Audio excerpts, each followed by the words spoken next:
Êxodo capítulo 14. Vamos estudar esse capítulo.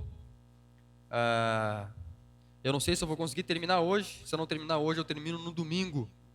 A respeito dessa meditação que eu postei aos irmãos. Eu postei isso no Facebook, eu postei ali, né? Nós estamos meditando sobre orar como se tudo dependesse de Deus, depois levantar e trabalhar como se tudo dependesse de nós. Amém? Então esse é um princípio que você tem que levar para a sua vida e é isso que você tem que sair daqui. O resumo de tudo é sair daqui sabendo que você deve, como cristão, a Bíblia nos ensina a orar como se tudo dependesse de Deus, depois levantar o joelho e trabalhar, suar, como se tudo dependesse de você. Amém? E é isso que nós vamos aprender nessa noite. Por isso eu quero que os irmãos leiam comigo aqui Êxodo capítulo 14.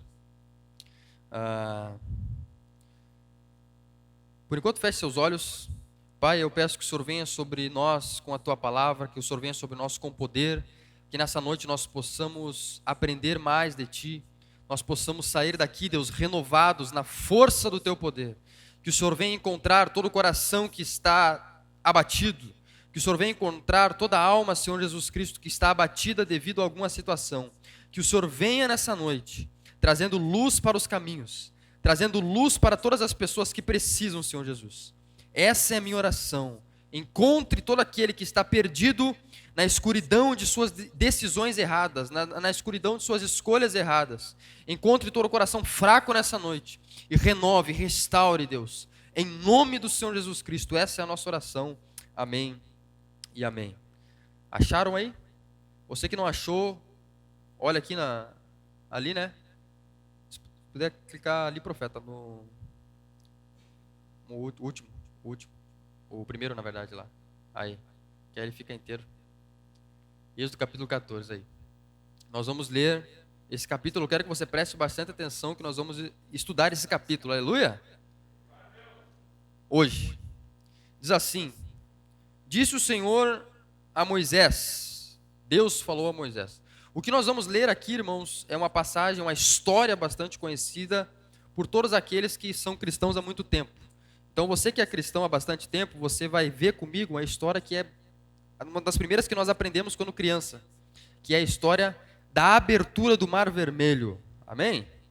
Então, nós vamos ver aqui a história da abertura do Mar Vermelho, em que o povo de Israel passou com os pés secos pelo mar. E nós vamos aprender aqui o que o Senhor tem a falar nessa porção da Escritura. O que acontece? O livro do Êxodo, ele narra a saída do povo de Israel do Egito. Então é isso que o livro do Êxodo narra. Tanto é que fala Êxodo. Êxodo significa saída, né? Gênesis, o que significa Gênesis? Início. A gênese de algo é o início de algo. O que significa Êxodo? Saída. Quando você vai para o exílio, você vai para a saída, né? Então, eles estão exilados do Brasil. Eles saíram do Brasil. Então, isso que significa Êxodo. Então, o livro de Êxodo narra toda a saída do povo de Israel do Egito a caminho de Canaã, da terra de Canaã. Né? Eles estão voltando para Canaã.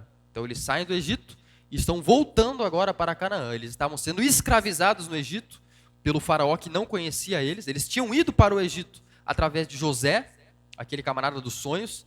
Ficaram lá e aí vem um faraó que não conhecia aquele povo e começou a escravizar o povo de Israel, o povo de Deus, na terra do Egito. E aí Deus vai suscitar, vai levantar um profeta chamado Moisés, e Moisés vai retirar o povo do Egito e vai trazer de novo para Canaã, que era a terra deles. Os irmãos estão entendendo?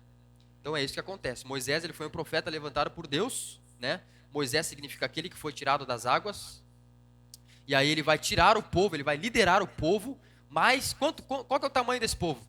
Mais de 500 mil de pessoas, né? Em torno de 600 mil pessoas. Mais de 500 mil de pessoas vão sair juntamente com Moisés do Egito. Imagina agora você liderar 500 mil de pessoas, né? Tudo murmurando, tudo reclamando. Foi isso que Moisés fez. Deus levantou Moisés para tirar o povo da terra do Egito. E aí ele tirou. Mandou as 10 pragas, né? Endureceu o coração do faraó. E aí o faraó, depois das 10 pragas, cedeu. Depois da morte dos primogênitos, falou: vai embora, sai daqui com esse teu Deus. E aí Moisés retira o povo do Egito. E agora, nesse capítulo, ele está a caminho do Sinai, que é na trajetória de Canaã. Então ele está a caminho do Sinai. Ele saiu da cidade de Ramsés, passou por Sucot, né? E está agora a caminho do Monte Sinai, onde ele vai receber os 10 mandamentos, a lei de Deus, os primeiros 5 livros da Bíblia, vai ser escrito também por ele, por Moisés. Gênesis, Êxodo, Levítico, Números e Deuteronômio foram escritos por Moisés, né, provavelmente. E aí ele vai receber esses 10 mandamentos, essa lei, no Monte Sinai, para onde eles estão indo. E Deus está guiando esse povo. A palavra diz que, agora no capítulo 13, diz que de dia Deus mandou uma nuvem para guiar o povo no meio do deserto. Então de dia Deus guiava o povo através de uma nuvem, que dizia, vai para a esquerda, vai para a direita, no meio do deserto. E de noite descia uma coluna de fogo dos céus, para guiar o povo de noite. E aí a coluna de fogo guiava o povo. Imagina uma coluna de fogo descendo do céu e guiando 500 mil de pessoas através do deserto. Esse era o poder de Deus, foi isso que Deus fez. Ele guiava o povo de dia através da nuvem, essa nuvem simboliza Jesus, e guiava o povo de noite através da coluna de fogo, que também simboliza Jesus. Os irmãos estão entendendo? Só para os irmãos terem um conhecimento, caso não saibam dessa história. E aí, Deus está guiando o povo do Egito a caminho de Canaã. E aí Deus fala, Deus mesmo diz, no capítulo 13, que ele vai guiar o povo pelo caminho mais longo.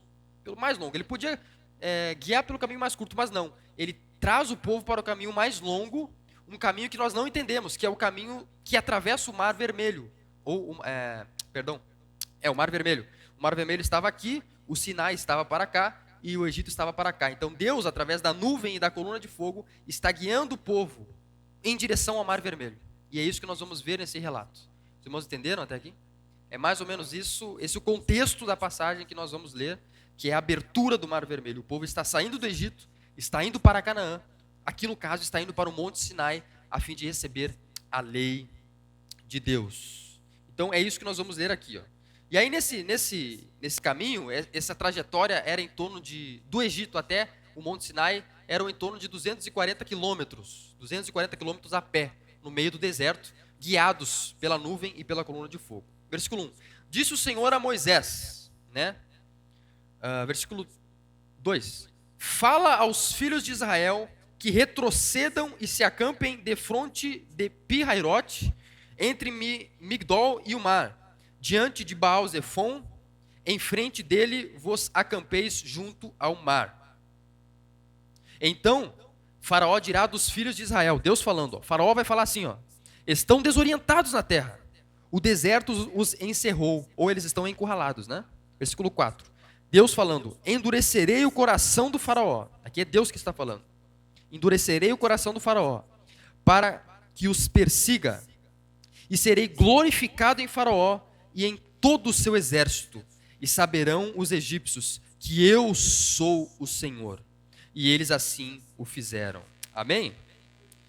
Eu vou lendo pequenos trechos e vou comentando com os irmãos. Então aqui do versículo 1 ao versículo 4, o que nós temos? Temos alguns ensinamentos. O primeiro, Deus nos guia por caminhos incompreensíveis. Esse é o primeiro ensinamento. Deus nos guia por caminhos incompreensíveis à mente humana. Deus guia o seu povo por caminhos que não podemos compreender com a nossa razão ou pela nossa racionalidade. Porque, como eu falei para os senhores, Deus poderia ter pegado o caminho mais curto e falado, ó povo, vai por ali que vocês vão chegar em 1 dia, em 2 dias, né? Mas não, Deus trouxe o povo para o caminho mais difícil, mais longo. E Deus falou, ó, faz o povo vir do Egito e que eles se acampem em frente ao mar. Se eles fizerem isso, o faraó vai dizer o seguinte, ó, esse povo está maluco, que nem você leu comigo, ó, esse povo está desorientado, eles estão perdidos. Eles não sabem para onde eles estão indo. Porque eles foram e acamparam na frente do mar. E aí Faraó pensou o quê? Esse povo está encurralado, acabou. Vou perseguir eles. Por quê? Porque eles estão de frente para o mar, não tem como eles passarem o mar. Agora eles estão encurralados, agora que eu vou pegar eles. E aí Deus mesmo diz, e eu endurecerei o coração do Faraó, e farei com que o Faraó venha perseguir vocês. Ele vai sair do Egito e vai perseguir vocês. Porque ele vai achar que vocês estão encurralados, porque vocês estão acampados na frente do mar. E eu trouxe vocês para ficarem na frente do mar, acampados. E isso nos ensina que Deus, primeiro ponto, Deus nos leva a caminhos incompreensíveis à nossa racionalidade. A nossa inteligência não consegue compreender os caminhos de Deus. E ele fala isso em Isaías 55, né? Ele diz, os meus pensamentos são mais altos que os teus pensamentos, e os meus caminhos são mais altos que os teus caminhos. Mais alto do que o céu está sobre a terra são os meus pensamentos em relação aos seus pensamentos. E mais alto, mais largo, né, que o ocidente está do oriente, são os meus caminhos em relação aos seus caminhos. Em 1 Coríntios 3 também ele fala que a sabedoria de Deus é loucura para... a sabedoria do homem é loucura para Deus. Deus pega os sábios na sua própria tolice. Está escrito em Provérbios, se eu não me engano, ou em Coríntios. Agora eu não lembro. O que ele está querendo dizer? Coríntios, né? O que ele está querendo dizer? Que os nossos caminhos humanos, eles são incompreensíveis muitas vezes, mas Deus tem um propósito com isso tudo. Como nós acabamos de ler, no versículo 4, ele diz assim: eu serei glorificado em Faraó e em todo o seu exército, e saberão os egípcios que eu sou o Senhor. Então, muitas vezes, o caminho que Deus está orientando o seu povo, aqui trazendo para a parte prática, você, o caminho que Deus está levando a sua vida, talvez ele é incompreensível para você, mas é um caminho em que Deus vai glorificar o nome dele. Vocês conseguem entender isso? E aqui eu estou falando do caminho da doença muitas vezes. A doença, ela vem como mandada por Deus, porque Deus é soberano. Vocês não creem que Deus é soberano? Vocês creem que Deus é soberano? Então, se ele é soberano, tudo que acontece, acontece por ordem dele. Senão ele deixa de ser soberano. Ele começa a ser alguém que é levado pelos acontecimentos. Não, ele guia os acontecimentos porque ele é todo soberano. Isso é básico. Então, muitas vezes a doença é tida por Deus. Por quê? Porque Deus falou: eu vou fazer com que o faraó persiga vocês. E eu estou fazendo com que vocês fiquem na frente do mar, onde não tem mais para onde ir. Eu estou encurralando vocês. E estou mandando o faraó vir perseguir vocês. Na nossa racionalidade humana isso é inentendível, não tem como entender isso. Mas Deus tem um propósito, que é glorificar o seu nome. Deus faz as coisas a fim de glorificar o seu nome. Os irmãos estão entendendo? Muitas vezes a doença que acomete alguém, ou uma pessoa, ou você, está sendo usada por Deus, para que no futuro, quando você receber a cura, Ele seja glorificado. Muitas vezes o viciado, ele está sendo tolerado por Deus, para que quando ele largue o vício através da mensagem do pregador, o nome dele seja glorificado. E não o nome do psiquiatra, e não o nome da clínica, e não o nome do curso na internet para largar tal vício. Não, mas o nome de Deus. A depressão muitas vezes vem, permitida por Deus, com um propósito, para que o nome dele seja glorificado. Foi Deus que me livrou, foi Deus que me curou, foi Deus que me salvou, foi Deus que me tirou da lama e me colocou onde eu estou, foi Deus que restaurou a minha família. Muitas vezes a crise familiar vem como permitida por Deus. Por quê? Para que o nome de Deus seja glorificado. E aí você não consegue curar a crise familiar em aconselhamentos, sei lá, num psicólogo familiar, não consegue. Aí não consegue curar a crise familiar em um aconselhamento aí fora, né? Numa clínica. Não consegue curar a crise familiar com algum curso na internet, com algum curso para casais, com algum curso para família, com algum curso entre pai e filho. Não consegue curar. Mas aí você vem na igreja e recebe o aconselhamento de um pastor, bem instruído, lógico. E Deus usa esse pastor para curar você. E aí você glorifica não o nome do psicólogo, da medicina, do remédio, não. Você, quando for dizer para as pessoas: eu fui curado disso, você vai dizer: porque Deus me curou. Então o propósito final de Deus justifica muitas vezes os meios que Ele usa. Já ouviram aquela frase do tempo do iluminismo? Os fins justificam os meios? Se eu não me engano foi Maquiavel que falou isso. Os fins justificam os meios? Ou seja, o fim justifica o meio. Se é para salvar, por exemplo, o que isso significa? Se está entrando um ladrão na minha casa, eu mato aquele ladrão, né? Mas o fim de eu ter matado aquele ladrão é salvar minha família, proteger minha família. Então o fim, que é proteger a minha família, justifica o meio que eu usei para proteger essa família, que é matar aquele ladrão. Os irmãos estão entendendo? É isso que Maquiavel tentou dizer. Os fins justificam os meios. O meu propósito final justifica aquilo que eu fiz. Eu quero proteger minha família. Então isso já é motivo suficiente para que eu possa dar um tiro no camarada que está invadindo minha propriedade, ameaçando a minha família. Então os fins, o propósito final justifica o meu meio. Aqui a gente pode dizer que o fim de Deus, que era glorificar o seu nome, justifica o meio, aquilo que Ele está fazendo. Ele está guiando o povo, está encurralando o povo frente ao mar, está mandando o faraó perseguir esse povo, mas o fim, o propósito final é dizer que o povo não venceu o faraó pelos seus exércitos, pelas suas armas, mas venceu o faraó pela mão de Deus. o fim de glorificar o nome de Deus justifica o meio que você está vivendo hoje. Consegue entender isso? Então, as situações que acontecem, elas acontecem porque existe um bem maior para isso. E onde você sofreu, irmão, onde você sofreu é onde Deus está te dando autoridade para curar. Você recebe unção, autoridade e compaixão na área que você sofreu, para poder restaurar outras pessoas que estão sofrendo naquele mesmo âmbito da vida. Então, se você sofreu fome um dia, você recebeu compaixão para os famintos. E aí no futuro Deus irá lhe usar para alimentar os famintos. Vocês estão entendendo? Se você sofreu crise no familiar um dia, você está recebendo, se converter e largar o pecado, é óbvio, você vai estar recebendo autoridade e unção para estar restaurando outras famílias no futuro. Onde você é ferido, sai poder para curar. Que nem diz o Rodolfo Abrantes, né? Que é das minhas feridas, sai um poder para curar outra pessoa. Quando Jesus foi ferido na cruz, o que saiu de dentro dele? Sangue? Não. O que saiu? Água. Onde a ferida é aberta, é de onde sairá poder para curar outras pessoas. Os irmãos estão entendendo? Então, aqui são algumas das análises que nós podemos fazer teologicamente e pastoralmente ao sofrimento. No versículo 5, que é a próxima fase, nós vemos assim: sendo assim, pois, anunciado ao rei do Egito que o povo fugia, mudou-se o coração do faraó. Quem foi que mudou o coração do faraó? Foi Deus, né? Deus falou que ele ia endurecer. E Deus endureceu. Deus mudou o coração do faraó e dos seus servos contra o povo. E disseram: por que fizemos isto, havendo deixado Israel, para que não nos sirva? Por que a gente deixou Israel fugir? Então, perceba, Faraó mudou o seu coração, mas foi Deus que endureceu, né? Isso é um problema teológico, problema não, é um mistério teológico que nós temos que engloba a teologia da soberania de Deus. É Deus que ordena, mas o homem é responsável. Deus ordenou que Judas traísse, mas Judas é responsável pela traição.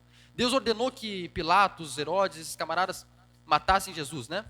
No caso Pilatos, Anás, Caifás. Deus ordenou isso, mas a responsabilidade é 100% deles de ter feito. Consegue entender isso? A Bíblia sempre responsabiliza o homem pelos seus atos. Então você é 100% responsável por aquilo que você faz.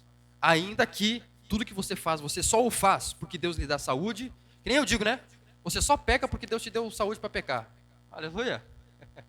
Camarada só trai a esposa porque Deus deu saúde para ele ir lá trair a esposa. Camarada só briga com o filho, com filha, porque Deus deu saúde para ele. Deu saúde e ele está usando essa saúde da maneira errada. Não tomou atitude para seguir os caminhos de Deus. Mas ele é 100% responsável por aquilo que ele faz. Os irmãos entenderam? E é isso que acontece aqui. Deus endureceu o coração do faraó, mas aqui diz, mudou-se o coração do faraó. Quem foi que mudou? Foi Deus. Deus endureceu. E disseram: por que fizemos isso, havendo deixado Israel? Próximo, versículo 6. E aprontou seu carro e tomou consigo seu povo, seu exército, né? Flávio Josefo, um grande historiador, aqui tomou 600 carros escolhidos, e todos os carros e capitães sobre todos eles. Flávio Josefo diz que Faraó tinha em torno de 50.000 cavaleiros e 200.000 soldados de infantaria, fora os carros. Agora você imagina, Faraó, você, o povo, né? Tá aqui, tá o mar aqui, não tem para onde ir, e você está vendo de longe lá Faraó vindo com 50.000 cavaleiros, né? 200.000 soldados, e ali como está, 600 carros escolhidos, tudo com seus capitães vindo, o faraó do Egito vindo atrás desse povo. E tudo isso por ordem de Deus. E aí vem no versículo 8. Porque o Senhor endureceu o coração do faraó. Foi Deus que fez isso, o rei do Egito, para que perseguisse os filhos de Israel. Porém os filhos de Israel saíram com alta mão.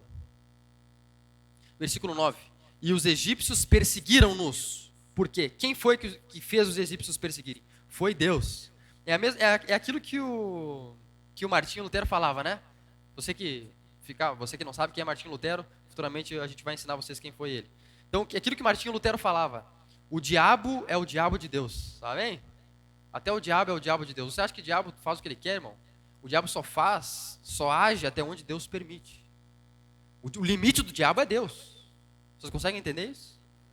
O diabo só age, só você ler o livro de Jó. Ele só age até onde Deus permite. Lutero falava isso: o diabo é o diabo de Deus. O diabo está na coleira, está amarrado com a coleira, e quem está na ponta da coleira é Deus. Deus não é um camarada que fica, meu Deus, o diabo fez isso e agora vou levantar ali o pastor, né, para ajudar essa família porque o diabo está fazendo. Não, Deus não é surpreendido pelos acontecimentos. Ele é o autor dos acontecimentos, por mais que nós não entendamos isso. Mas Deus é a origem de todas as coisas. Posso ouvir um amém? E olha só o que diz o próximo versículo. E aproximando o faraó estava vindo. Os filhos de Israel levantaram os olhos, eles viram os carros de faraó. E eis que os egípcios vinham atrás deles, e temeram muito. Então os filhos de Israel clamaram ao Senhor, e disseram a Moisés: não havia sepulcros no Egito, para nos tirar de lá, para que morramos nesse deserto? Começaram a reclamar, a murmurar. Por que nos fizeste isso, fazendo-nos sair do Egito? Foram atacar Moisés, o líder. Por que você nos fez sair do Egito? Olha só, faraó está vindo, nós estamos aqui em frente ao mar, não tem para onde ir, vamos morrer no deserto. Seria melhor que tivéssemos ficado no Egito, como escravos, do que morrermos no deserto. Próximo verso.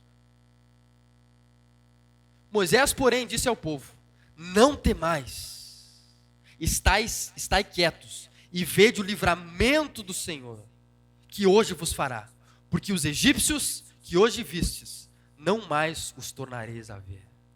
Aqui, meus amigos, nós temos dois tipos de pessoas. Um tipo de pessoa representado pelo povo, e outro tipo de pessoa representado por Moisés. O povo aqui é representado pelos frequentadores de igreja. E o Moisés aqui representa os amigos de Deus. A palavra diz que Moisés era amigo de Deus, que Deus descia na terra e falava com Moisés face a face, como quem fala com um amigo. Você consegue imaginar isso?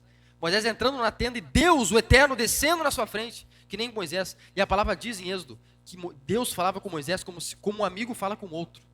Você já lembra da sua conversa com seu amigo lá? E aí, cara, tá tranquilo? Tudo bem? Era assim que Deus falava com Moisés.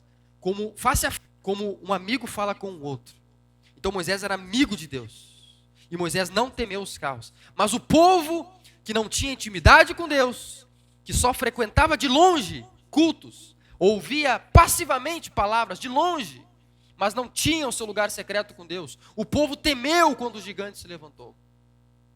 Porque o povo não conhecia o Deus que é maior que o gigante. Os irmãos entenderam isso?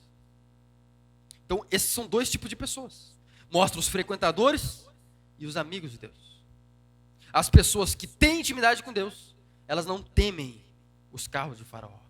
As pessoas que têm intimidade com Deus não temem. E as pessoas que não têm, elas temem. E pior, diz que o povo olhou e começou a murmurar. Ô Moisés, seria melhor que nós estivéssemos lá no Egito. Seria melhor que a gente fosse escravo do que estar aqui e morrer no deserto. Porque quem não tem intimidade com Deus, irmão, só consegue enxergar duas possibilidades para a vida dela ou dele. Ele consegue se enxergar o mar, o deserto ou a escravidão.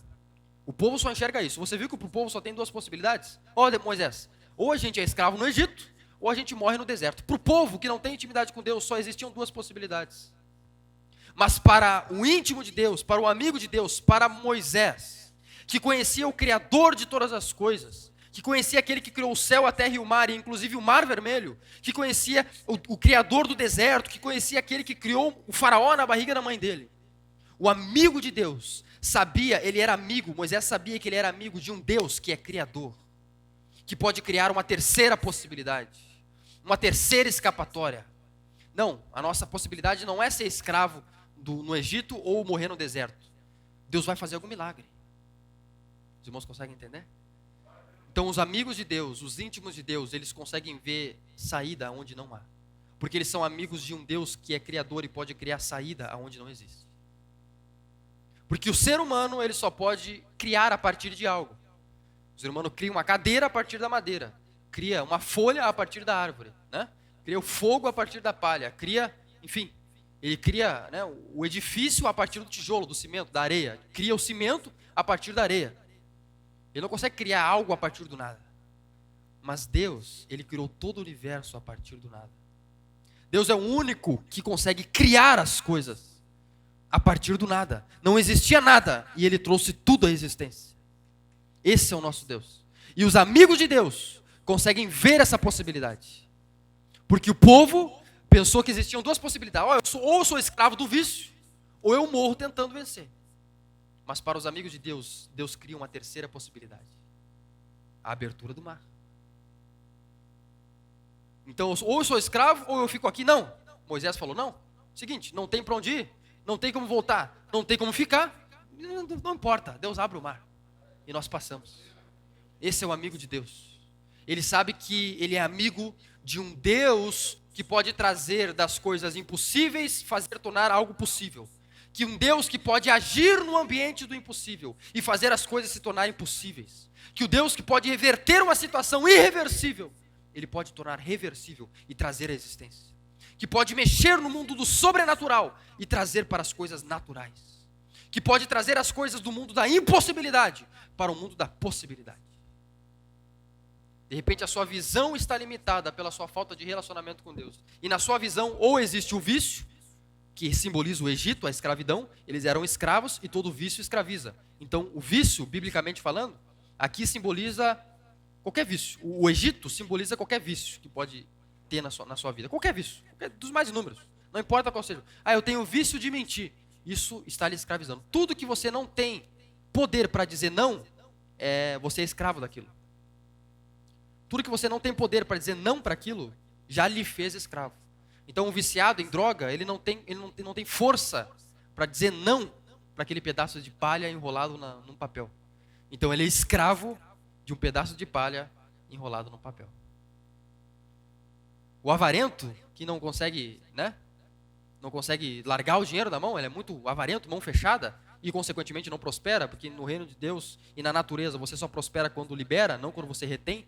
Quando você retém, você empobrece. Quando você prospera, é quando você libera as coisas. Entendam isso, esse é o princípio de prosperidade. Prosperidade é crescimento, é liberação. Tudo na natureza é assim. Tudo na natureza. As flores, elas prosperam em beleza porque elas liberam o pólen. As árvores, elas prosperam em frutos porque elas liberam, elas saem. Tudo que retém para si, empobrece e fica com aquilo que está dentro de si. Mas, o que eu estava falando? Sobre as pessoas que ficam, por exemplo, os avarentos. Eles são escravos de um pedaço de papel que está escrito um símbolo ali, um número. São escravos da nota de R$2. São escravos da nota de R$100. Eles não conseguem, é um parto para eles entregar R$100, ofertar, enfim. Dar R$100 para um pobre, dar R$50. É um parto, porque ele acha que ele vai ficar sem. Então ele é escravo de uma nota. Consegue entender isso? Tudo aquilo que você não tem poder para dizer não, que você não tem poder para negar, você é escravo. O alcoólatra, ele não consegue dizer não para a bebida. Ele consegue dizer por uma semana, por um mês, por um ano, mas chega um momento que ele não consegue mais dizer não. Então ele é escravo de uma garrafa de bebida. Ele é escravo daquilo, aquilo escraviza ele ou ela. Isso simboliza o Egito. E ele está, ou você que é cristão, está no deserto tentando vencer a escravidão. Mas para você, de repente só existem duas possibilidades. Ou você se larga de uma vez, chuta o balde e se larga para o vício, para a escravidão, que nem o povo estava querendo. Vamos voltar e vamos ser escravos, não vamos ficar aqui. Vamos nos render e vamos ser escravos. É muito melhor ser escravo do que morrer no deserto. É muito melhor chutar o balde e deixar de ser crente de uma vez, do que ficar tentando ser crente e vencer o vício que eu não consigo. É isso que o povo está dizendo. É muito melhor chutar o balde e ficar na escravidão, do que ficar na igreja tentando e sofrendo no meio do deserto. Para quem não é íntimo de Deus, só existem essas duas possibilidades: ou escravidão, ou sofrimento. Mas para os íntimos de Deus, que aqui simboliza Moisés, no versículo anterior, ele diz: não temais, não temais. Para os íntimos de Deus, meu irmão, você não precisa ser escravizado pelo vício, nem precisa ficar no deserto tentando. Se você é íntimo de Deus, você tem poder para ser livre e atravessar o mar que está lhe impedindo. Consegue entender isso? Os filhos de Deus e os íntimos de Deus têm a terceira possibilidade. Não tem para onde ir, atravessa o mar. E o milagre vem. E assim vai com a doença. Ou eu sou escravo da doença, ou eu morro tentando vencer. Não, meu irmão. Se você é íntimo de Deus, se você entregou a sua vida para Jesus, e se você está debaixo da cruz de Cristo, foi-lhe dado poder, Romanos 8, portanto agora já não há mais condenação para aqueles que estão em Cristo Jesus, que não andam mais segundo a carne, mas segundo o Espírito, porque a lei do Espírito de vida me libertou da lei do pecado e da morte. Ai de mim, diz Paulo no capítulo 7, pobre pecador, quem me livrará do corpo dessa morte? Mas graças a Deus, pelo Filho de Deus. Graças a Deus por Jesus Cristo. Porque Ele pode me libertar. Ele pode te libertar. E eu venho nessa noite te dizer isso. Se na sua mente só existem duas possibilidades, ou escravidão ou morrer tentando, eu venho te dizer que Deus pode criar uma terceira possibilidade na sua vida. Ah, pastor, eu estou escravo da doença. Deus pode criar uma terceira possibilidade na sua vida. Não é a sua situação ficar escravo de nada. Ficar escravo de uma nota de 100 reais, ficar escravo de um pedaço de papel, ficar escravo de, seja do que for, ficar escravo de um copo de pinga. Não, não é a sua situação. Se você é filho de Deus, graças a Deus, porque se o Filho vos libertar, verdadeiramente sereis livres. Eu sou livre de verdade. E quando que eu sou livre? Quando eu tenho o poder de dizer não. Sabe por que eu sou livre do vício da bebida? Porque se alguém vier aqui colocar um copo de cerveja na minha frente, eu sou livre para dizer não, não tem que, meu Deus, eu tenho que tomar. Não, eu sou livre. Eu tomo se eu quero. Eu não tomo porque eu sou livre. Eu não vou no carnaval porque eu não quero, porque eu sou livre. Consegue entender isso? Eu oferto, eu dizimo, eu posso entregar toda a minha carteira aqui para os irmãos, porque eu sou livre, eu não sou escravo do dinheiro, não sou escravo do mamão. O dinheiro não me governa, sou eu que governo o meu dinheiro. A carteira não me governa, sou eu que governo a minha carteira. Eu sou livre. Se colocar aqui estou pegando alguns vícios, colocar aqui um pedaço de alguma droga, eu não vou fumar porque eu sou livre, porque o Filho me libertou. E verdadeiramente eu serei livre. Esse é o verdadeiro homem livre. Falando para os homens, né? Se vier aqui trazer, né? O camarada é casado, se vier aqui trazer e ficar aqui uma moça nua na frente dele, ele não tem problema nenhum. Ele não vai e aí tranquilo, ele vai sair embora. Por quê? Porque ele é livre na mente. E como ele é livre, ele não tem escravidão. Ele não é escravo, ele é livre. Ele é livre de tudo. Mas só quem é livre é quem aceitou Jesus como Salvador. Porque é se o Filho vos libertar, não é se o psicólogo. Irmão, eu não falo mal contra psicólogo. Eu serei um psicólogo futuramente. Não falo mal. Você tem que ir no tratamento. Está depressivo? Vá no tratamento psicológico. Vá. Eu te indico fazer isso. Vai lhe ajudar muito, inclusive. Se você está precisando de alguma coisa. Mas acontece que a palavra não diz que se o psicólogo te libertar da depressão, verdadeiramente sereis livres. Não diz que se o clube de alcoólatras anônimos te libertar do alcoolismo, verdadeiramente sereis livres. Não. Se a clínica te libertar das drogas, verdadeiramente sereis livres. Não. Diz, se o Filho vos libertar, se Jesus vos libertar, verdadeiramente sereis livres. É por isso que o irmão Elias ali, o irmão Vitor, nunca passaram por uma clínica de recuperação. E nunca mais precisaram, não é verdade? Depois que se converteram de verdade, nunca mais precisaram. Não sentem nem mais vontade, né? Se eu colocar aqui hoje um pedaço de droga aqui, tu não sente nem vontade de... Por quê? Porque quem libertou ele foi o Filho. E como o Filho libertou ele, hoje ele é verdadeiramente livre. Esse é o poder de Jesus. Esse é o poder de Deus. Deus, ele não...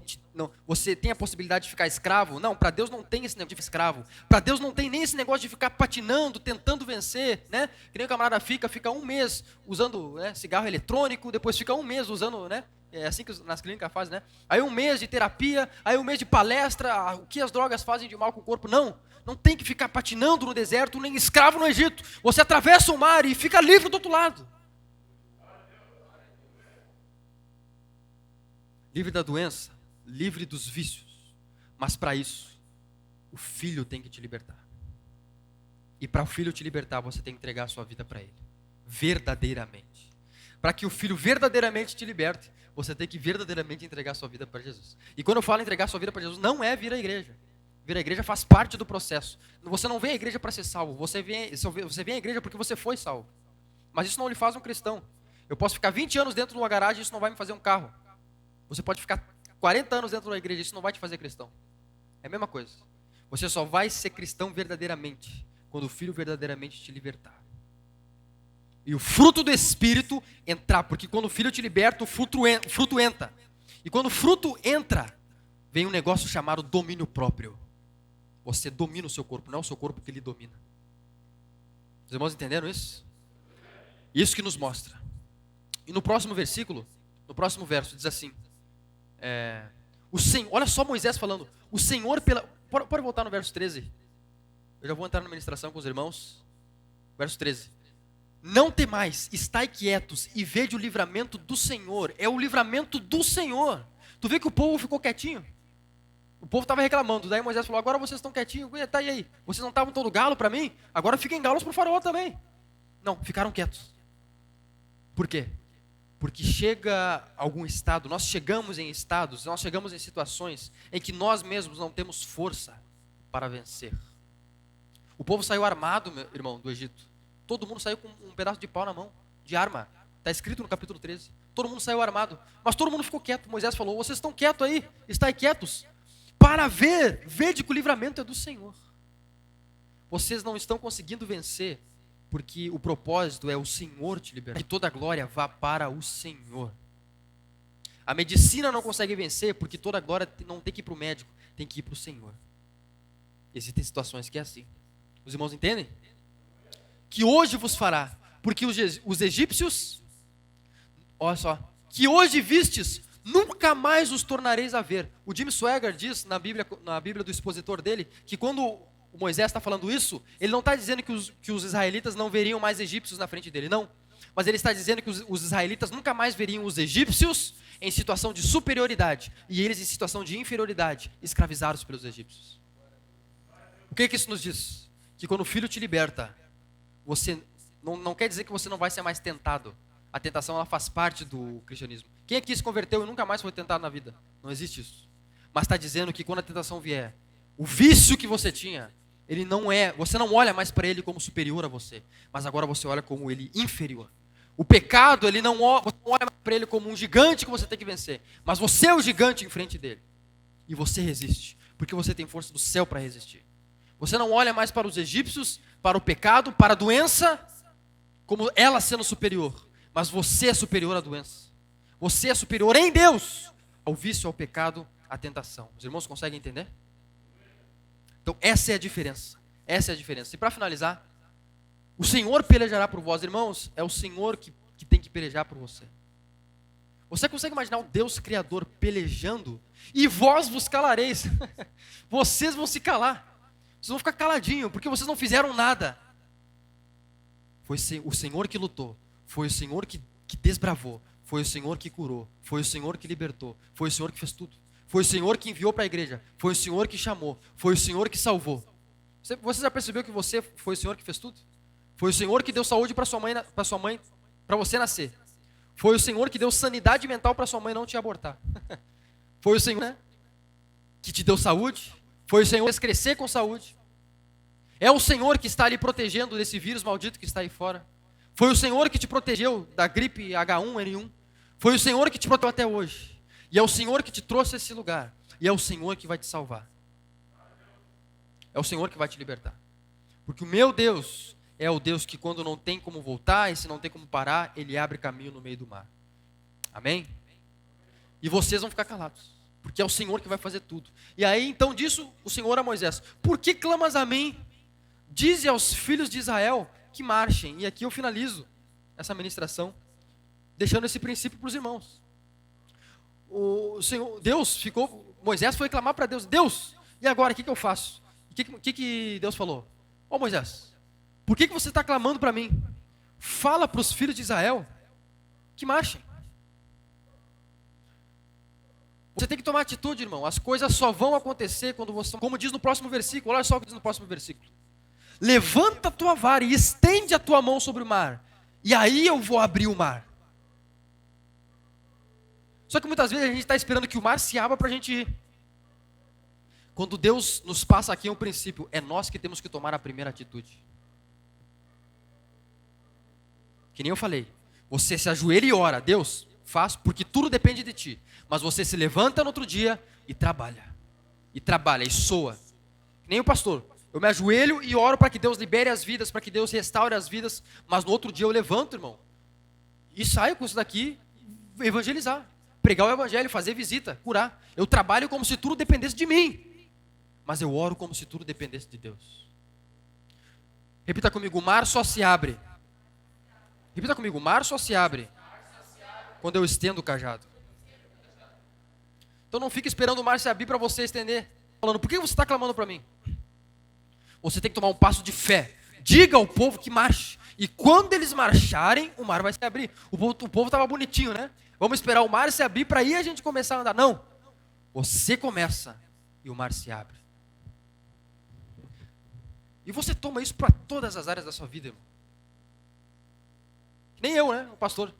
Eu vou esperar Deus me dar dinheiro, me dar unção, me dar, né?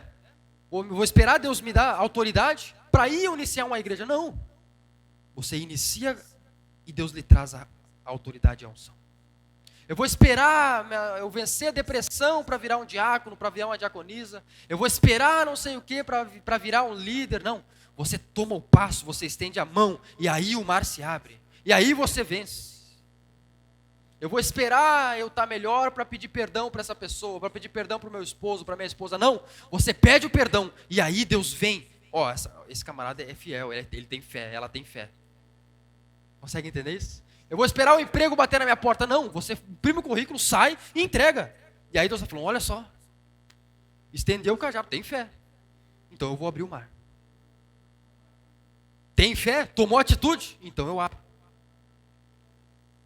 Eu não vou esperar Deus me trazer um poder, né? Que nem José. Que nem José. Lembra de José no Egito? José do Egito?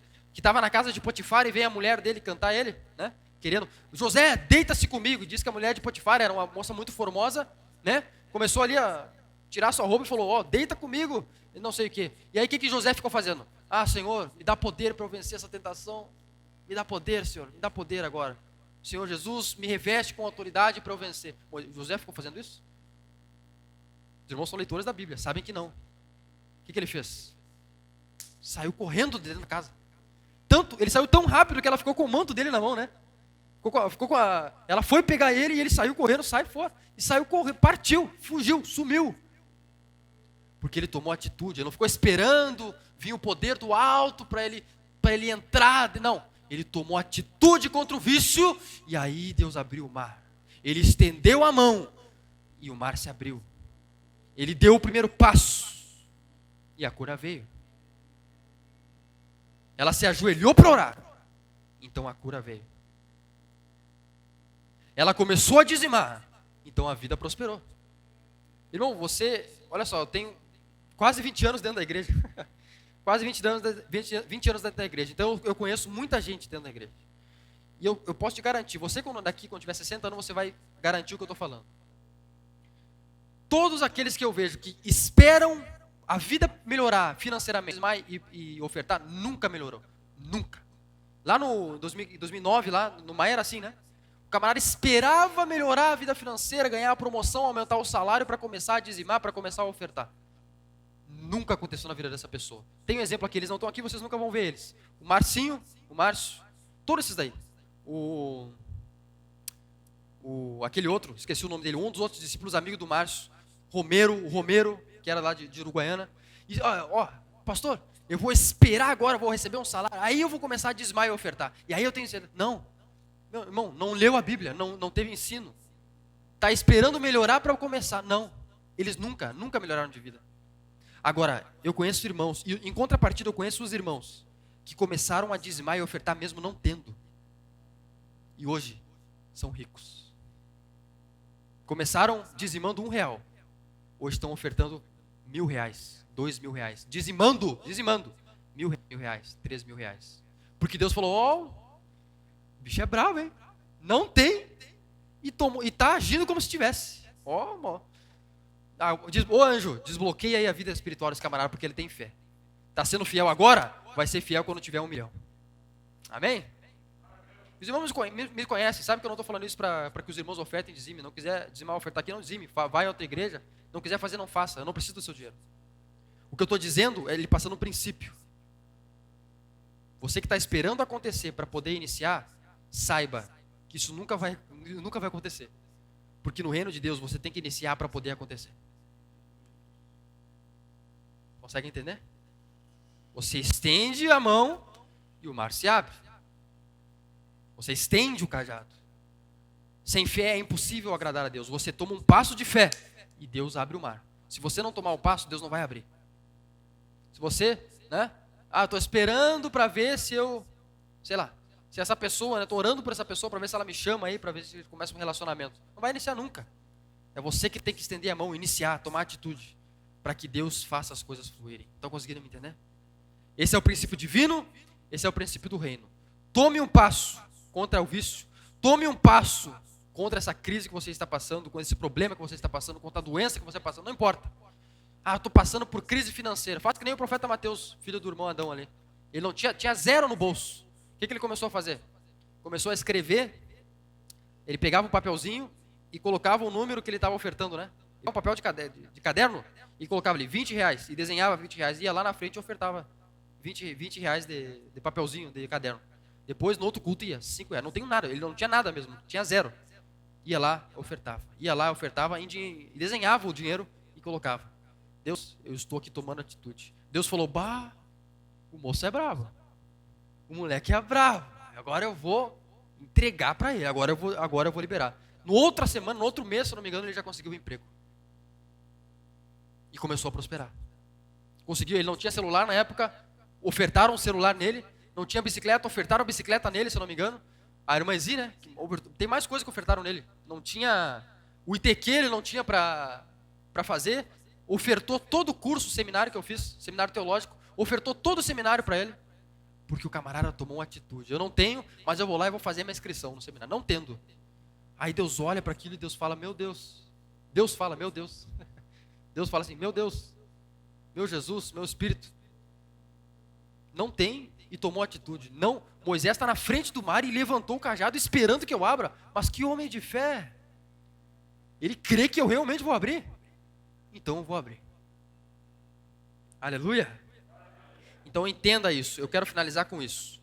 Oração é orar mais ação. Oração. Orar mais ação. Você ora e você toma atitude. Você se ajoelha e você toma atitude. Você ora para que Deus abra a porta do emprego, você se levanta no outro dia e sai procurar. Você ora pela vida financeira, você dizima a oferta. E Deus olha para a sua... Meu Deus, que mulher de fé, que homem de fé. E aí Deus libera dos céus. Entenderam o princípio de hoje? Então é isso. Eu quero que os irmãos saiam dessa noite com essa mentalidade. Entendendo que normalmente a depressão vem antes de grandes milagres. O povo ficou deprimido. Eu estava escravo, agora eu estou no deserto. Meu Deus, agora o que eu vou fazer? E aí Deus veio com um milagre e abriu o mar vermelho, como está nos próximos versículos. Deus veio e abriu, e o milagre veio. A crise, ela vem antes da lagarta se tornar borboleta. Sabia disso? A lagarta, sabe quando ela fica no casulo? Cientificamente, o nome daquilo é crisalizar. Quando a lagarta entra no casulo, ela vai crisalizar, biologicamente falando. Ou seja, ela vai passar por um processo de crise. E depois que ela vai crisalizar, passar pela crise, ela vai se tornar uma borboleta. Isso é um princípio biológico de Deus, dizendo para nós que os processos no reino de Deus são através de crises.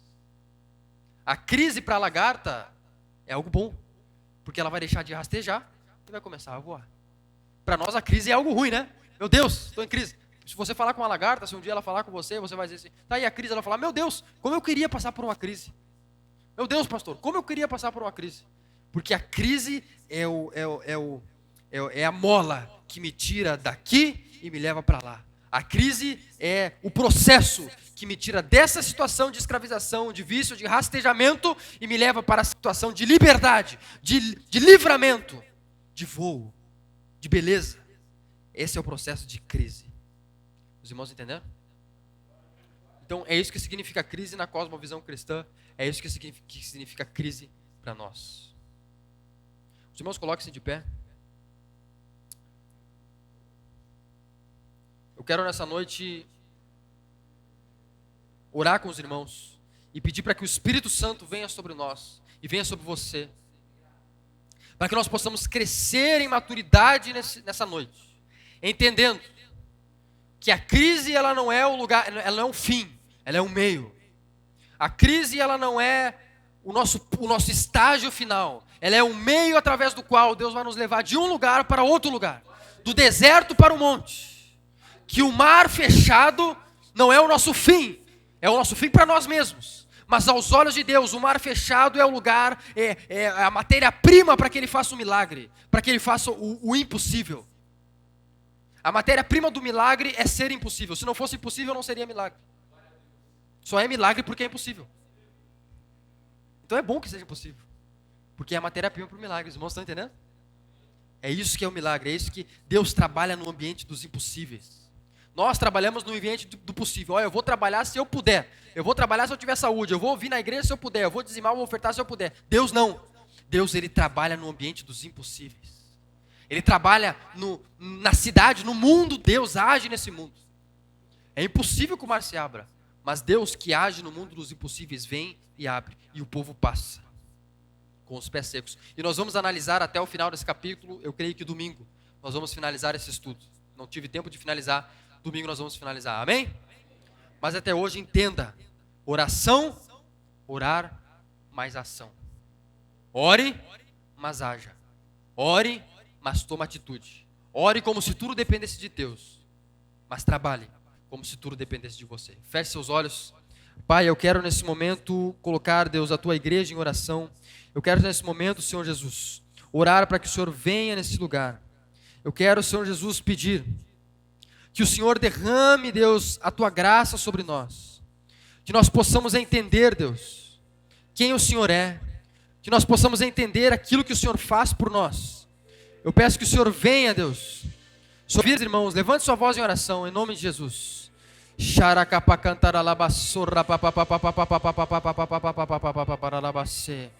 Você que tem Jesus no seu coração, levante sua voz. Eu quero levantar, eu quero exaltar o nome de Jesus nessa noite. Eu quero que você saia daqui cheio do poder de Deus, crendo que Ele é o Deus que pode levantar a nossa vida, que pode abrir o mar onde não existe. Vamos lá. Vamos lá. Levante sua voz. Levante sua voz em oração. O Espírito Santo está nessa noite aqui e Ele quer trazer-nos a um lugar de comunhão. Eu quero que você levante sua voz, a voz da igreja de oração agora. A voz da igreja em oração, a voz da igreja em oração. Vamos. A voz da igreja em oração. A voz da igreja em oração, a voz da igreja em oração. A voz daqueles que são filhos, daqueles que entenderam que Deus é o Deus que abre o mar no lugar onde não havia. Eu quero a sua voz agora em oração. Eu quero que você levante a sua voz. Nós estamos ministrando sobre a abertura do mar. Nós estamos ministrando que tudo vai se abrir. Nós estamos ministrando isso. Eu quero nessa noite que você entenda que esse não é o fim, mas é a mola propulsora que você vai atravessar. Creia. Creia. Creia.